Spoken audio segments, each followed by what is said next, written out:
Hello. Um,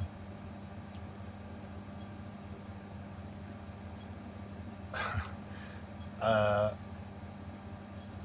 yeah, I, I, I I didn't really want to make a video right now, but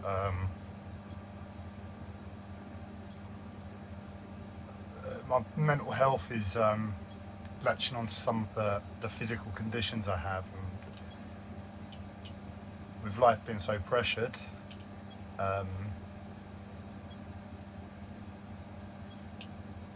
I wanted to just,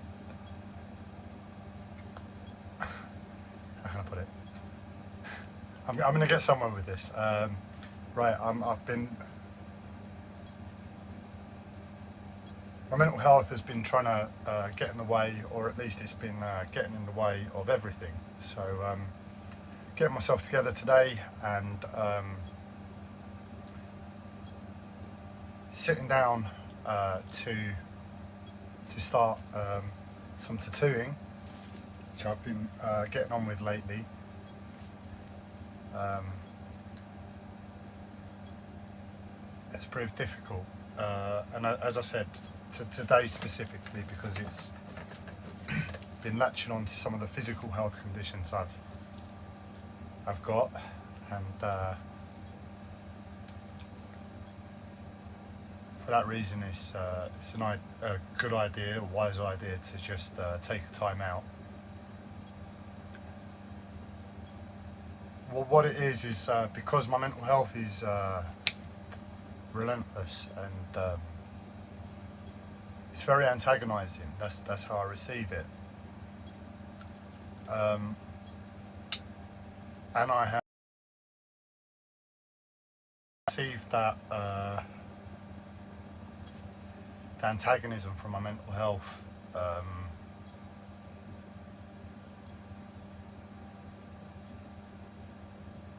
Is sort of somehow buffers against my autism.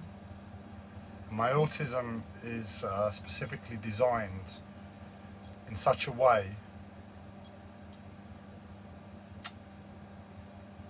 that it's like everything I've ever been taught. So in other words, it's like the highest way I could live, the best way I know how to live. That's my autism, that's the buffer. And when I constantly feel the antagonism of my mental health, it's like it activates that part of me that says, look, we know that fighting isn't right. We know that arguing is to be avoided at all costs. But we also know that having a bit of fight to life is essential as a human being. Otherwise, you're not gonna make it very far in life, are you? It's nature is beautiful, but it's also very cutthroat. It's clinical. And sorry about all the eye movements, the eyebrow movements. I don't know why that's happening today. Yeah, survival of the fittest. If you don't adapt and give a bit back, that's going to be it. And my life has taught me that, especially when it comes to my mental health. My mental health is that aspect in nature because we've created a very comfortable way of living. You don't have to hunt, any fear of finding food, shelter, warmth. It's all there provided for us as a necessity, almost as a necessity for every human being. And for me, nature is my mind, my mental health, and I have to give a bit back there. And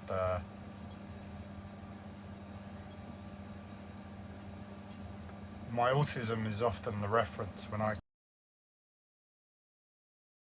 a feeling that I know it's like everything I've ever learned, as I said.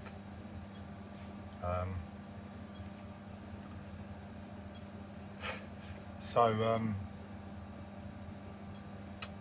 yeah, it's I didn't want to. I guess what I was trying to say is making the video sort of separates out my mental health from my physical conditions.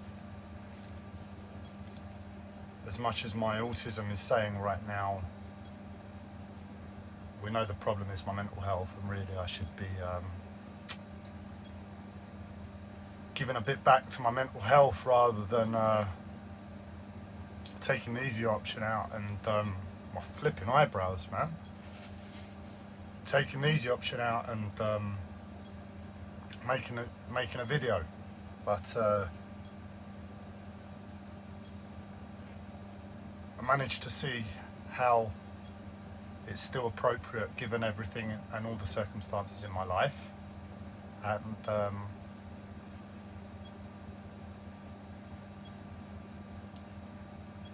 I didn't want to let my mental health mess up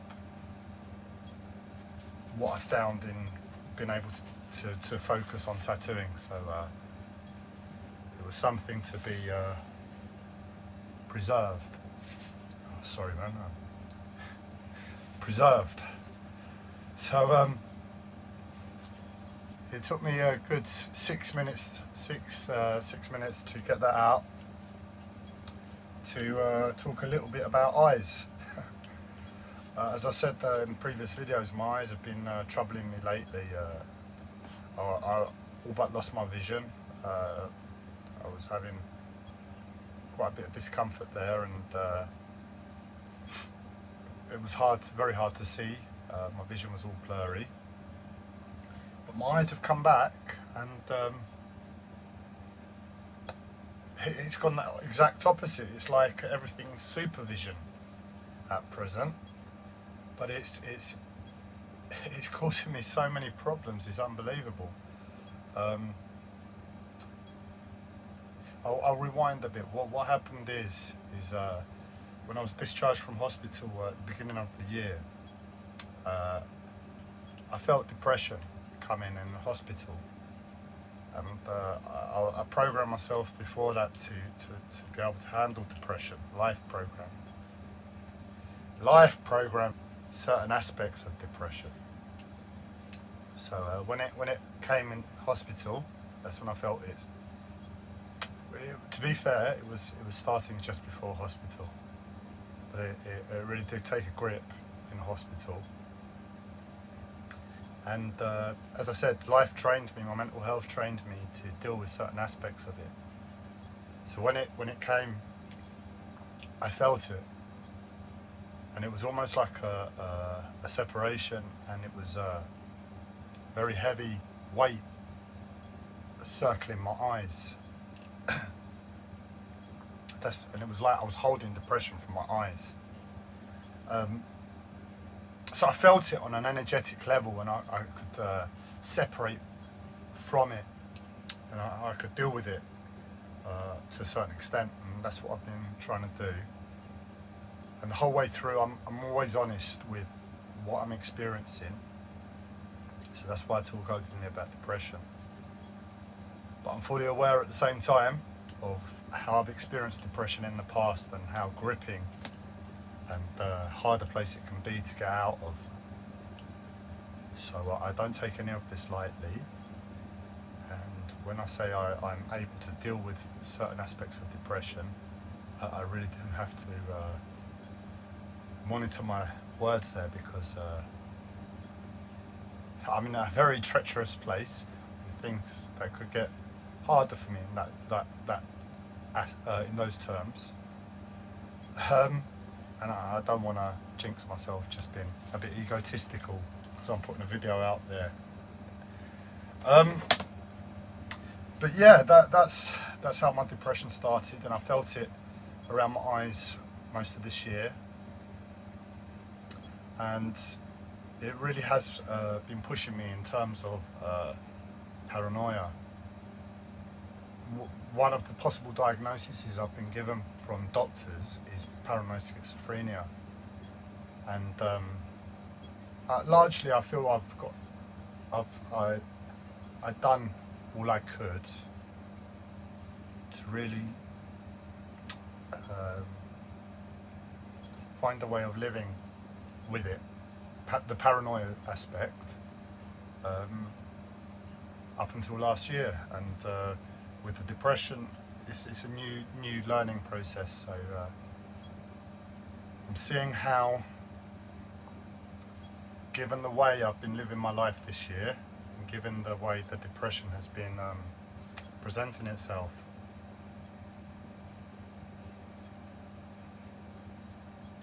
it's almost like going into a finer detail of the paranoia.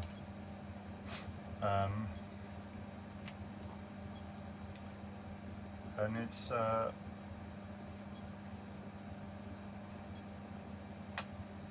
something I'm constantly having to work on. But yeah, that's one aspect of eyes. And yeah, as I was saying, blurry lately.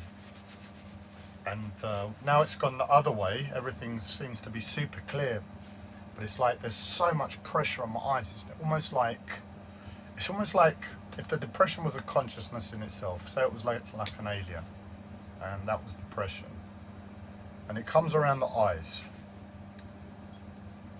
As I said, I was aware of it all this time, and it seemed just like that the depression had become aware of me being aware of it. And what it did, it punched me in the eyes, so I couldn't see for a while, and it wasn't painful, but given everything else that was going on for me, it was very uncomfortable. And it made space, and now it's jumped in, and it wants to present itself as reality. But what it is that I can still see it,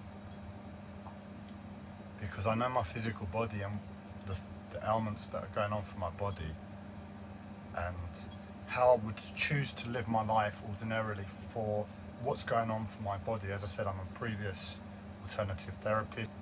I'm an alternative therapist, so I'm sensitive to energy as well. And what I'm trying to get at is I'm sensitive to the point where I'm seeing my eyes in absolute clarity. They've gone back to absolute clarity at present, but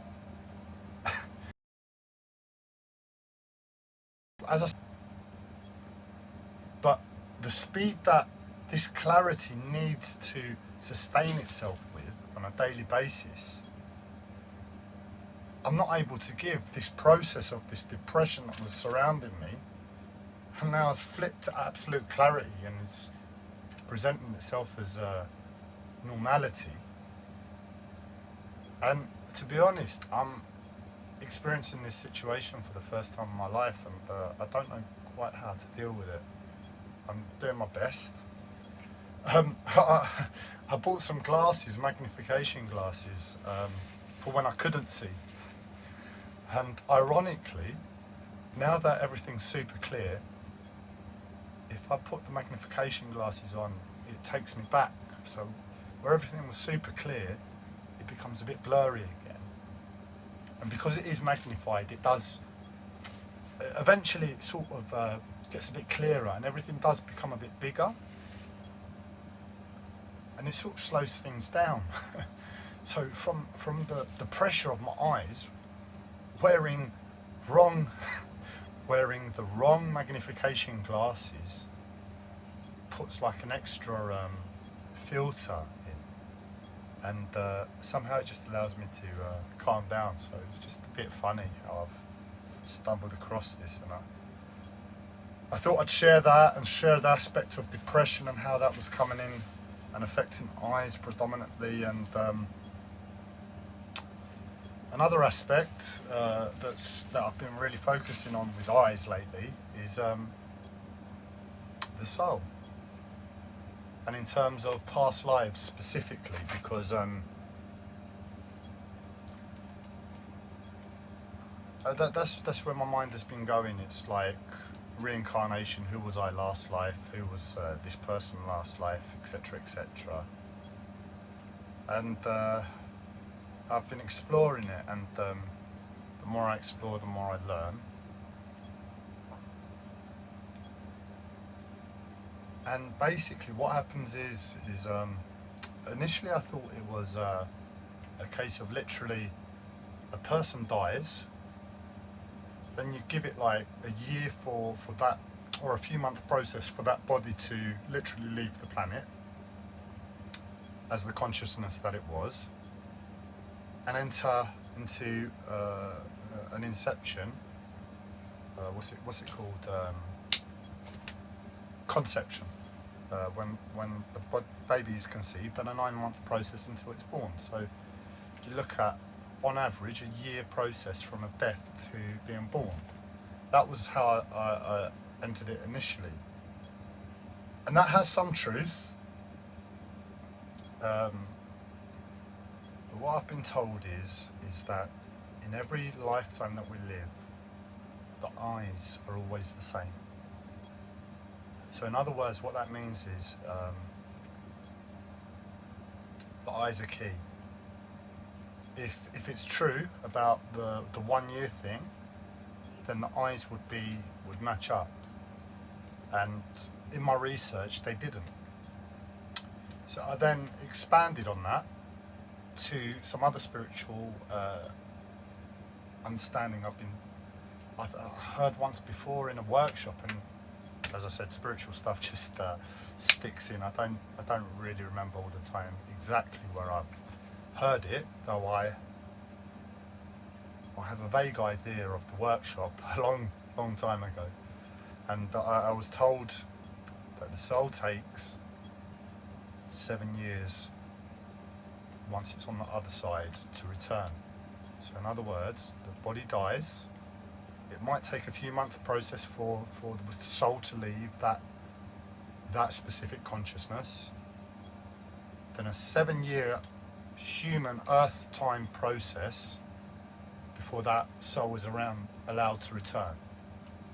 So in all, once a person dies, we're looking at around 8 years before that person is reborn.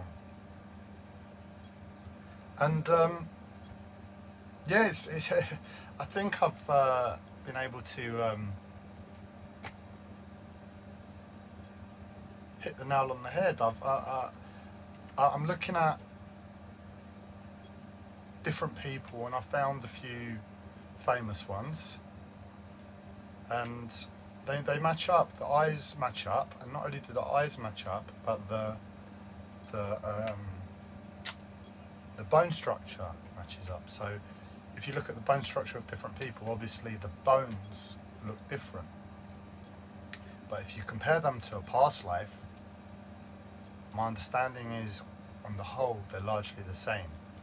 But who really looks at bone structure? It's easier to see the eyes, isn't it? Now, the bone structure is important, and I think this is because we're all aliens. We're all aliens. We all have origins from different places. And those different places are different races. So, for those of you that are new to this, I'll name a few alien races just so you can familiarise yourselves. So we have Pleiadian, Arcturian, Hathor, Reptilian, Syrian, if I haven't mentioned that, Thetan. Those are the predominantly the main ones I've been interacting with in terms of building a picture of. But I'm sure there are many more, because then you have the dolphin races and the whale races who incarnate as humans, because I've been told before there are alien races under the sea. So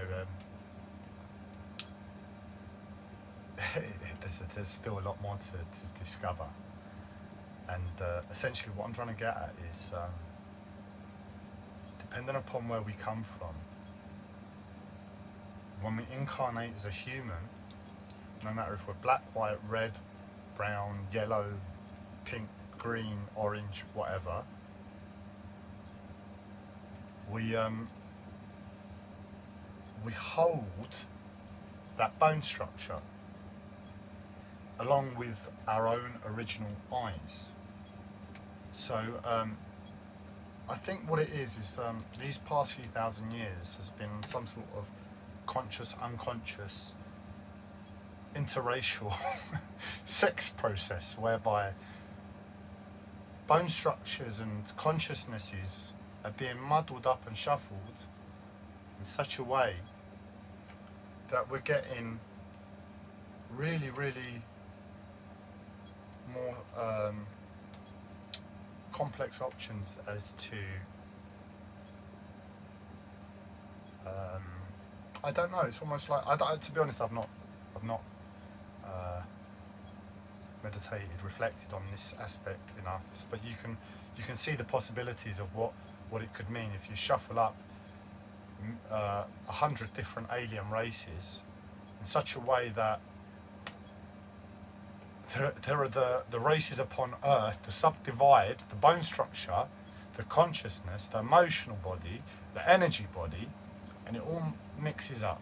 And then you've got your heritage, your culture, you've got your upbringing, you've got your friends, you've got the modern times, how you choose to interact with this world. And that really does.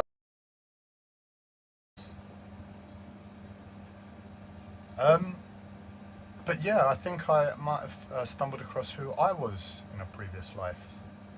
I might post it in the comments in this video, see what you reckon. But he has the same bone structure as myself. I'm not sure about the eyes because there's only a couple pictures I found of this guy. He was a race car driver. I don't think he was prolific back in the 70s.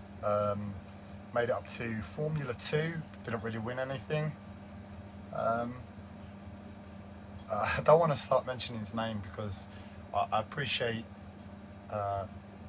he may still have family that's alive, and for this crazy idiot to start saying he's the reincarnation of this guy might be a bit offensive, so I'll keep it on the personal if I ever if I person to person. But yeah, it kind of I kind of relate to it. I kind of see it.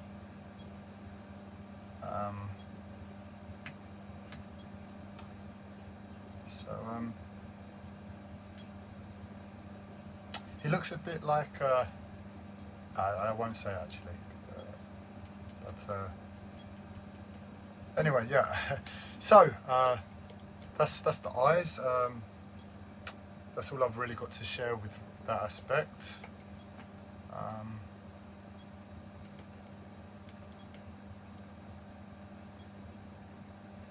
More for next time.